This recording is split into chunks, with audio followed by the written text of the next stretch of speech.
بعد الاطلاع على الأوراق وسماع الإيضاحات وبعد المداولة المقررة قانونا، حكمت المحكمة أولا بإلغاء قرار وزير الثقافة رقم 57 لسنة 2001 الصادر في 24 يناير 2001 فيما تضمنه من اعتبار ضريح الحاخام اليهودي يعقوب أبو حصيرة والمقابر اليهودية الموجودة حوله والتل المقام عليه بقرية ديمتيو بمدينة دمنهور محافظة البحيرة ضمن الآثار الإسلامية والقبطية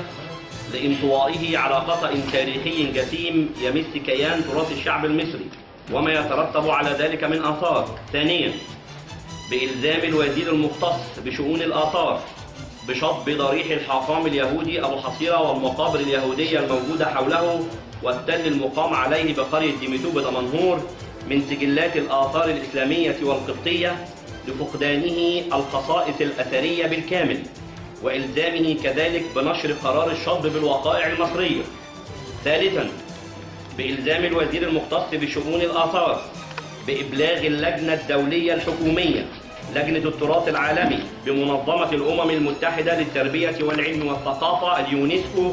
بشطب هذا الضريح من سجلات الآثار الإسلامية والقبطية تطبيقا للاتفاقية الدولية الخاصة بحماية التراث العالمي الثقافي والطبيعي والقانون المصري، وإعمالا لمبدأ السيادة على الإقليم المصري الكائن به هذا الضريح، على أن يكون ذلك الإبلاغ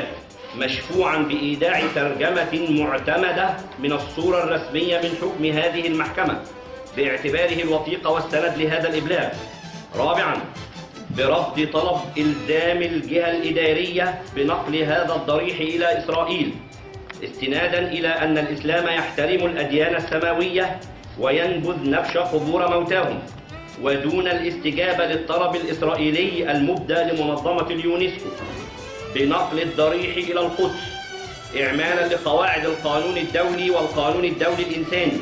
واتفاقية جنيف الرابعة واللائحة المتعلقة بقوانين وأعراف الحرب البرية لاهاي،